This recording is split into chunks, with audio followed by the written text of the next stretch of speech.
Hi everyone, praise Lord. கர்த்தர் ஆசீர்வதிப்பாராக. தேவன் நம்மளை நினைத்திருக்கிறாரு. ஸோ இந்த வீடியோ பார்த்துட்டு உங்களை தேவன் ஆசீர்வதிப்பாராக. உங்கள் தேவைகளை சந்திக்கப்படுவதாக.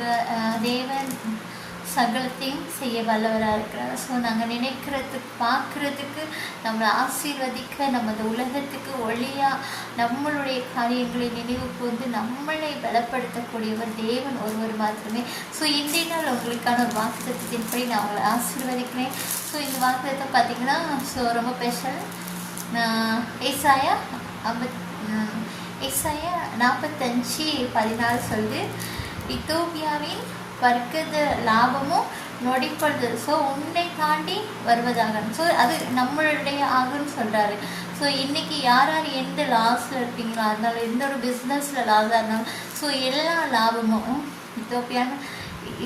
எகிப்தின் சம்பாத்தியமும் இத்தோப்பியா வர்க்கத லாபமும் உங்களை தேடி வரும் நிச்சயமாக. ஸோ இந்த வீடியோ பார்த்துட்டு இருக்க உங்களை தேவன் ஆசீர்வதிப்பாராக. ஸோ நீங்கள் வீடியோ வாட்ச் பண்ணுங்கள். ஸோ மிச்ச நாளுக்கு அப்புறம் வீடியோஸ் பண்ணியிருக்கேன். ஸோ தேவன் உங்களை ஆசீர்வதிப்பாராக. இதை பார்த்துட்டு இருக்க உங்களுக்கு இந்த மெசேஜ் யூஸ்ஃபுல்லாகும். கர்த்தரை பற்றிக்கொள்கிற மனுஷன் பாக்கியவான்.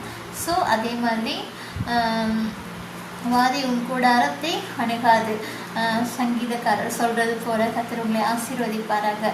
God bless you. Take care. Bye bye. கர்த்தர் உங்களோட இருப்பாராக. Amen.